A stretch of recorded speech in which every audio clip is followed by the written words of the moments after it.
Hi, and welcome to Geno's Picks, our Season 8 finale. How do we do it? Season after season, giving you winning picks. And despite the fact that we went 0-2 in the championship week, we're still 46-41, 53% on the year. And if you factor in college and football hoops, we're well over 65%. So let's get to it as I try not to tear up. Our Season 8 finale, Super Bowl 50. Yeah, a game so one of a kind that instead of the Roman numerals, they went to the old Hindu Arabic. Yeah, I bet you forgot those are the two cultures that gave us that. And considering that all they've collaborated on in the past 2 centuries has been ISIS, why would you?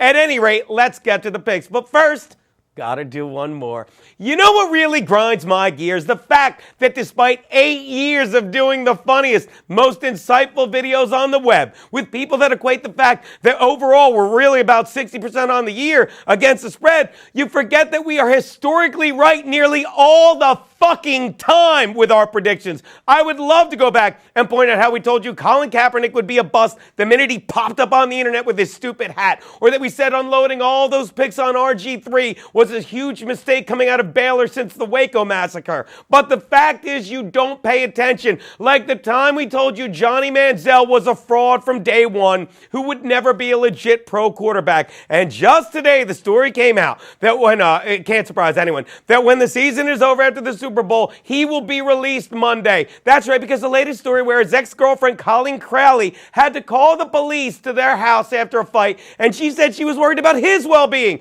and it forced the Fort Worth police to look for him, you ready?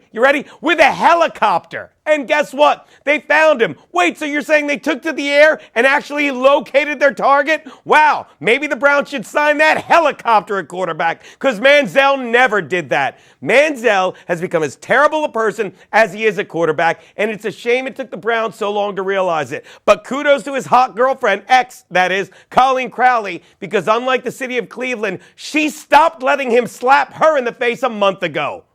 Now, let's get to the extravaganza. The coin toss. People, any self-respecting gambler is going to bet on the coin toss. It's a rite of passage, betting a ridiculous amount of money on a commemorative coin that is of absolutely no value. Sure, it makes about as much sense as buying condoms as you walk out of an abortion clinic, because in both cases, you're dropping money on something that at this point would look ridiculous being put into any kind of slot right now. But you might as well get started as soon as you can with the gambling. Now, here's the thing. The Broncos are the home team, meaning Cam Newton will be calling it. So I can guarantee you he will be calling heads. Why? Because if you saw the pants this guy showed up for Super Bowl week, you can be sure this guy is never thinking of tails. And considering how everything is coming up Newton this year, he'll be right. Take heads.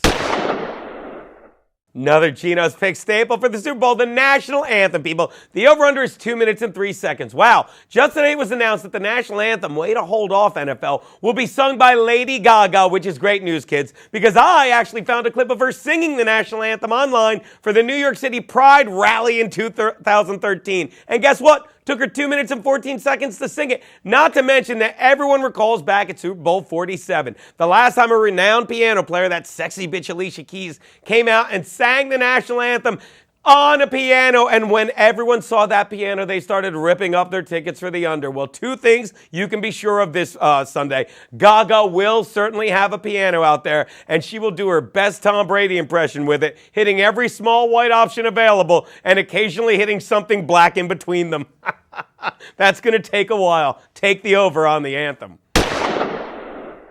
All right, you got to bet on the first player to score a TD, and given these 2 defenses, it could take a while. Look, Ted Ginn Jr. is going off at 10-1, but considering he drops half the passes thrown to him, you're talking about betting 20-1 on that. Look, we're looking at a Panther team that's not going to let Denver run, and we're looking at a Denver team that's not going to let Cam Newton do anything, which is why I see the first TD being scored late in the game after Geno hits more threes in 30 minutes than Steph Curry did the entire night before. Who do I think will get it? I'm thinking C.J. Anderson, because he's been living like this all year. And that touchdown will come on a defensive turnover off a short field, because C.J. Anderson is just like the last running back to rely on a defense that badly, O.J. Simpson. American Crime Story this week on Fox. Are we getting money for that? Jesus Christ, take C.J. Anderson.